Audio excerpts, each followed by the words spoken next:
महाराष्ट्रामध्ये आपमध्ये आम आदमी पक्षामध्ये ज्यांनी आम आदमी पक्षाचे प्रवक्ते म्हणून उत्कृष्ट कार्य केलं असे महेश बावनकुळे आणि त्यांच्यासोबत काम करणारी संपूर्ण आम आदमी पक्षाची टीम या सर्वांनी भारतीय जनता पक्षामध्ये आज पक्षप्रवेश केला। मी महेश आणि संपूर्ण आम आदमी पक्षातल्या प्रतिष्ठावान कार्यकर्त्यांचं भाजपमध्ये स्वागत करतो आहे।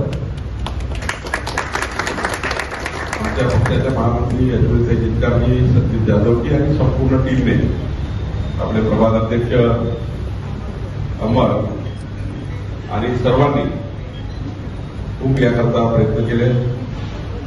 प्रतिष्ठावान उत्कृष्ट कार्यकर्ते पक्षात आले तर पक्ष वाढ हा प्रयत्न अमर आणि सर्वांनी केला आणि आज जिल्हाबाई टाकळी मानकापूर नागपूरमध्ये एक चांगलं ऍडिशन झालं आहे।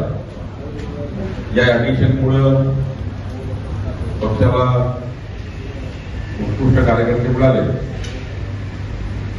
जेव्हा जेव्हा पक्षामध्ये उत्कृष्ट नेते किंवा कार्यकर्ते येतात तेव्हा पक्षाला उभारी मिळते।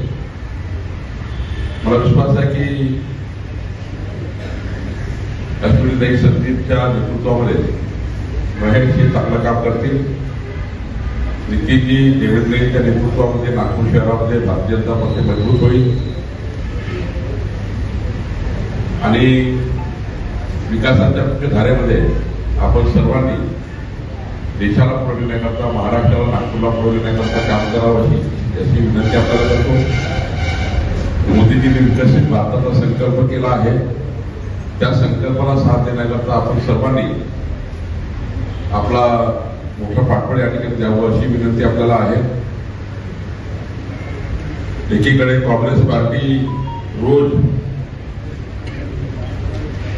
देशविरोधी आणि महाराष्ट्र विरोधी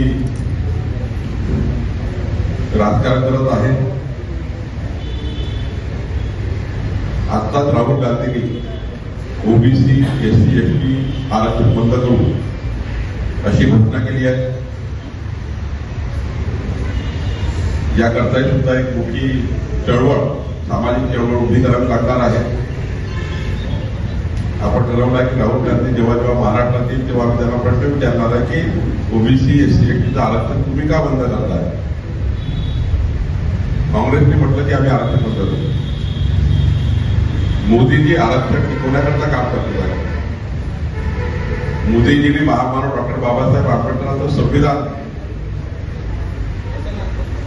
आणि संविधानाप्रमाणे काम करत आहे आणि काँग्रेस पार्टी आरक्षण बंद करण्याचा विचार करते। ही सामाजिक चळवळ पुढच्या काळात करावी लागणार आहे। मी या टीमला विनंती करेन की आपण काँग्रेसच्या या ओबीसी वृत्ती विरुद्ध, एसटी, एसटी विरुद्ध घेतलेल्या भूमिकेचं प्रचंड मोठी चळवळ या ठिकाणी उभी करावी। येणाऱ्या पुढच्या विधानसभा निवडणुकीमध्ये पक्षाला मजबूत करण्याकरता, नंतर येणाऱ्या महानगरपालिकेत पक्ष मजबूत झाला पाहिजे याकरता पुन्हा प्रवास करावा आणि जे आपल्या संपर्कात जे समाज असेल, धार्मिक, सांस्कृतिक, राजकीय क्षेत्रात काम करणारे मान्यवर असतील त्या सर्वांना पक्षात आणण्याकरता आपण सर्वांनी मदत करावी। पक्ष मजबूतीकरता आपली महत्वाची मदत राहील। आपण ज्या समाजाच्या सेवेच्या कल्याणाकरता या पक्षामध्ये आले आहेत, भावना व्यक्तिगत नाही आहेत आपली येण्याची, कुणी काही कुणाची पीठ मागत नाही आहे। पक्षामध्ये मोदीजींचे हात बळकट करण्याची भूमिका घेतली आहे।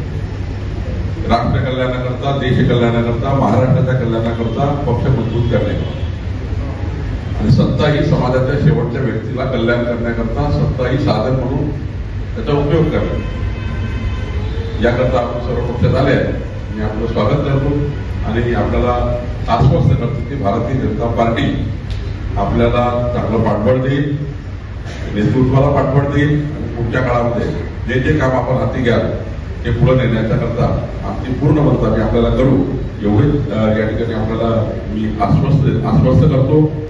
पक्षामध्ये आपलं अभिनंदन करतो आणि पुढच्या वाटचालीकरता शुभेच्छा देतो. खूप खूप धन्यवाद.